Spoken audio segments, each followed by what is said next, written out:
जय हिंद, नमस्कार। Welcome to सैनिक समाचार।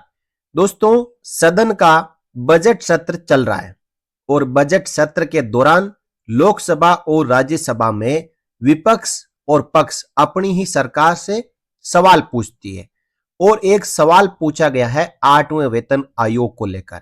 और इस सवाल का जो जवाब है वो इतना गोलमोल करके सरकार ने दिया है कि कोई ये मान ही नहीं सकता कि ये हमारी सरकार का जवाब है। 8वें वेतन आयोग पर बड़ा अपडेट। राज्यसभा से आया गोलमोल जवाब, जिसमें फाइनेंस एक्ट 2025 पे सवाल पूछा गया, पेंशनर्स के बीच में भेदभाव के ऊपर सवाल पूछा गया, पेंशनर्स को 8वें वेतन आयोग में रखा गया है या नहीं रखा गया है, इसके बारे में सवाल पूछा।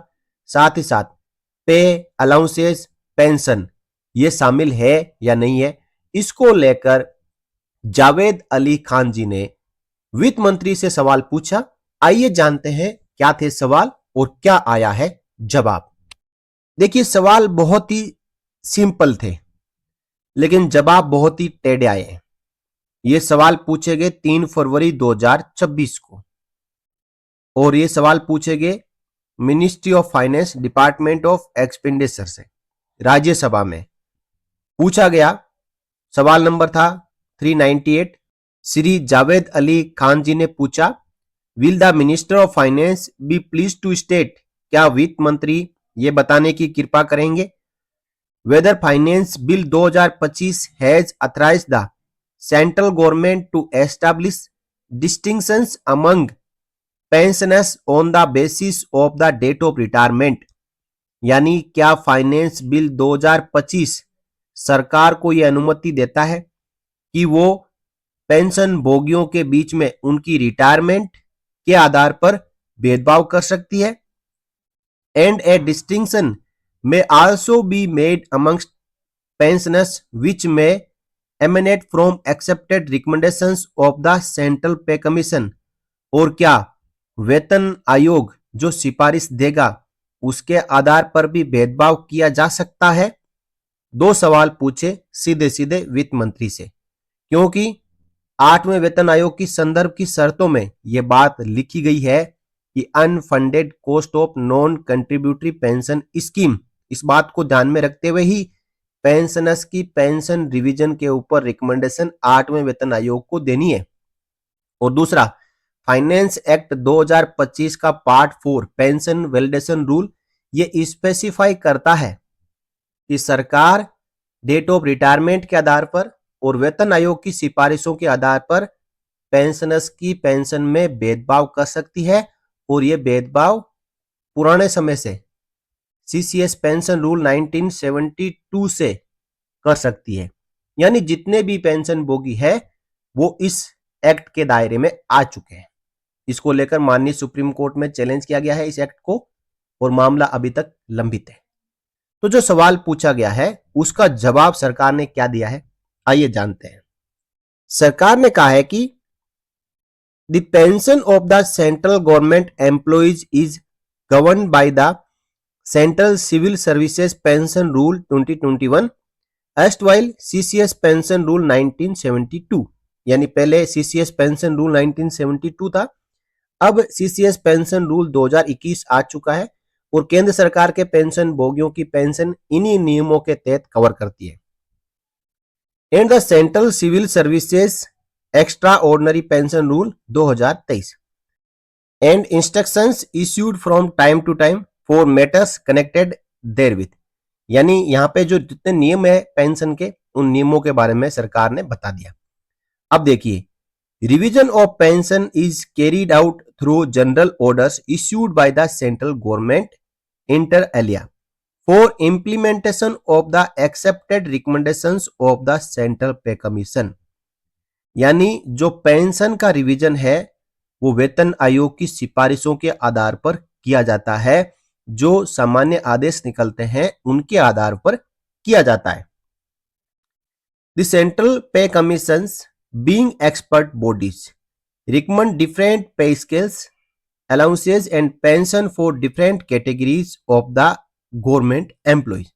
जो वेतन आयोग होता है वो अपनी जो सिफारिशें हैं वो अलग अलग पे स्केल, भत्तों और अलग अलग कैटेगरी के पेंशनर्स के लिए अपनी सिफारिशें देता है। The part 4 of finance act 2025 has validated the existing central civil services pension rules and principles governing pension liabilities made from the Consolidated Fund of India and does not alter or change existing civil और defence pensions। अब इस बात को समझना बहुत जरूरी है। इस लाइन में बहुत ही गहराई है। इसमें कहा है कि जो पहले से जो पेंशन के नियम है उनको फाइनेंस एक्ट 2025 बदलता नहीं है। ये हमें भी पता है कि पेंशन के नियम नहीं बदले, लेकिन पेंशन में भेदभाव हो सकता है, क्योंकि माननीय सुप्रीम कोर्ट का कहना है कि सरकार एक ही तरीके की जो पेंशनर्स है उनके बीच में अलग अलग कैटेगरी नहीं कर सकती, यानी उनको बांट नहीं सकती। वन रैंक वन पेंशन एक ऐसा सिद्धांत है। यही सेम कंसेप्ट है जो सिविल पेंशनर्स है उनके लिए भी होना चाहिए, यानी सबको एक समान पेंशन। अब इस बात को लेकर कि क्या सरकार वेतन आयोग के अनुसार, डेट ऑफ रिटायरमेंट के अनुसार पेंशनर्स की पेंशन में भेदभाव कर सकती है, तो फाइनेंस एक्ट 2025 क्लियरली कहता है कि हाँ कर सकती है, और 1972 के बाद में से लेकर अब तक कर सकती है, क्योंकि इस फाइनेंस एक्ट 2025 से पहले ऐसा कोई प्रावधान नहीं था। नियम था कि सबको एक समान पेंशन मिलनी चाहिए, लेकिन अब कोई कह नहीं सकता कि उसको पेंशन ज्यादा मिल रही है, मुझे कम मिल रही है। देखिए, कम ज्यादा पेंशन मिलना उसके लिए कंडीशंस होती है, क्योंकि उनकी जो एलिजिबिलिटी है वो बिल्कुल है जो सेम रहती है। मान लो कि कोई छठे वेतन आयोग में रिटायरमेंट होके आया तो उसकी पेंशन जो मिल रही है 7वें वेतन आयोग में रिवाइज हुई। अब हो सकता है कि 8वें वेतन आयोग में यह कह दिया जाए 31 दिसंबर 2025 से पहले सेवानिवृत्त होकर आए पेंशन भोगियों की पेंशन रिवाइज नहीं होगी, तो 1 जनवरी 26 के बाद में जो सेवानिवृत्त होकर आया, उसी पोस्ट से आया, उतनी सेवा करके आया, तो उसकी पेंशन ज्यादा होगी। और 31 दिसंबर 25 से पहले जो सेवानिवृत्त होकर आया उसकी पेंशन का रिवीजन नहीं हुआ, तो उसकी पेंशन वहीं की वहीं रह गई।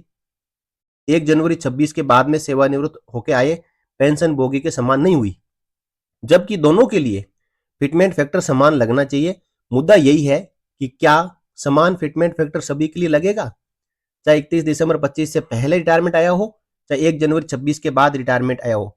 देखिए, 8वां वेतन आयोग आएगा, तो 8वां वेतन आयोग आएगा मतलब 1 जनवरी 26 के बाद में जो सेवानिवृत्त होकर आएगा उसके लिए 8वां वेतन आयोग लागू होगा, और यह कह दिया जाएगा कि 31 दिसंबर 25 तक जो रिटायरमेंट होकर आए हैं वो 8वें वेतन आयोग के दायरे में नहीं है। उनकी जो पेंशन का रिवीजन जिस वेतन आयोग में आए हैं उस वेतन आयोग के अनुसार जो हो चुका है वही रहेगा। मुद्दा यही है, लेकिन सरकार इसके ऊपर गोलमोल जवाब दे रही है। सरकार कह रही है पेंशन के नियमों में कोई बदलाव नहीं हुआ, लेकिन पेंशन में भेदभाव को लेकर बदलाव हो चुका है। अब देखिए, और क्वेश्चन पूछे गए, पूछा है whether central government pensioners who retired on और before 31 December 25 are covered for revision of their pension under 8th central pay commission. जो हम अभी बात कर रहे थे वही इस सवाल में शामिल किया हुआ है कि क्या 31 दिसंबर 2025 को या उससे पहले जो केंद्र सरकार के पेंशन भोगी सेवानिवृत्त होके आए हैं, क्या उनकी पेंशन 8वें वेतन आयोग के तहत रिवाइज की जाएगी, बढ़ाई जाएगी, उस पर 8वें वेतन आयोग का फिटमेंट फैक्टर लगाया जाएगा। Whether 8th Central Pay Commission has started functioning on regular basis, and if so, the details thereof, and if not, the reason for delay। समझ गए आप? अब इनके उत्तर जान लो। कहा है government has already notified the constitution of the 8th Central Pay Commission along with its terms of reference wide resolution dated 3 November 25। As per resolution dated 3 November 25, Commission will make its recommendation within 18 months of its constitution। 8वें वेतन आयोग का गठन हो चुका है, 3 नवंबर 25 को भारत का राजपत्र जारी हो चुका है, और इस राजपत्र के अनुसार कमीशन 18 महीने में अपनी सिफारिशें केंद्र सरकार को सौंपेगा। सबसे लास्ट लाइन को एक एक वर्ड को आप ध्यान से सुनना। The 8th Central Pay Commission has been mandated to make its recommendation on pay, allowances, pension, etc. of the central government employees. अब ये पे एंड अलाउंसेस तो समझ में आता है, लेकिन ये पेंशन के ऊपर जो रिकमेंडेशन आएगी वो किन पेंशनर्स के लिए?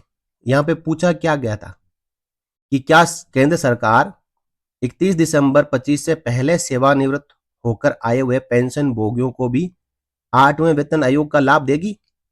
यहां पे सरकार ने कहा है कि पेंशन के ऊपर सिफारिश से 8वां वेतन आयोग देगा। कहां है वो 31 दिसंबर 25 से पहले पेंशन भोगियों के बारे में जो सवाल पूछा गया था उसका जवाब नहीं है ना? यही है गोलमोल जवाब, और यही है कारण फाइनेंस एक्ट 2025 यहां पे अपना काम करेगा, क्योंकि फाइनेंस एक्ट 2025 को ध्यान में रखते हुए ही संदर्भ की शर्तें बनाई गई है और एक लाइन ऐड की गई है, unfunded cost of non contributory pension scheme, यानी जिसमें कर्मचारी का कोई योगदान नहीं है पेंशन पाने में, केवल सरकार द्वारा ही अपनी फंड से इन पेंशनर्स को पेंशन दी जा रही है। तो इनके लिए विशेष ध्यान रखना है, उनके लिए विशेष सिफारिशें सरकार को भेजनी है कि 31 दिसंबर 25 तक जो पेंशन भोगी सेवानिवृत्त होकर आए हैं यानी 7वें वेतन आयोग में, उनको 8वें वेतन आयोग का लाभ नहीं मिलेगा, नहीं मिलेगा, नहीं मिलेगा। आप देख लेना, जब 8वें वेतन आयोग की सिफारिश आएगी तो ये लाइन उसमें लिखी होगी, जो सरकार अभी उस लाइन को छिपा रही है। सरकार ये नहीं कह रही है कि हाँ हम 31 दिसंबर 25 तक सेवानिवृत्त होकर आ चुके पेंशन भोगियों को भी 8वें वेतन आयोग के दायरे में लाएंगे, उनकी पेंशन पर भी 8वें वेतन आयोग का फिटमेंट फैक्टर लगेगा। सरकार इस बात को क्यों नहीं लिख रही है, यही सबसे बड़ा सवाल है। सवाल का ही जवाब गोलमोल दिया है, तो इसके पीछे कहानी क्या चल रही होगी आप समझ सकते हैं। मैं लगातार इस मुद्दे को उठा रहा हूं, लेकिन आप इस भरोसे में हो कि हमें भी 8वें वेतन आयोग का लाभ मिलेगा। जब सिफारिश आएगी तो आप देख लेना क्या होता है। तो ये सवाल जवाब 3 नवंबर 25 को राज्यसभा में हो चुके हैं। इसके बाद अब भी क्या आपको भरोसा है कि मैं 31 दिसंबर 25 से पहले सेवानिवृत्त होकर आया हूं और मुझे 8वें वेतन आयोग का लाभ मिलेगा? तो आप वीडियो के कमेंट बॉक्स में अपनी राय रखें, यस लिखें कि हाँ मुझे मिलेगा, मैं 31 दिसंबर 25 से पहले आया हूं और मुझे 8वें वेतन आयोग का लाभ मिलेगा। तो इस वीडियो में इतना ही। वीडियो अच्छा लगा हो वीडियो को लाइक करें, शेयर करें और साथ ही साथ अपडेट पाते रहने के लिए सैनिक समाचार इंडिया चैनल को सब्सक्राइब करना ना भूलें। फिर मिलेंगे अगली वीडियो में, तब तक के लिए जय हिंद, जय Bharat, Vande Mataram. For more updates, subscribe to our channel and enjoy watching the videos.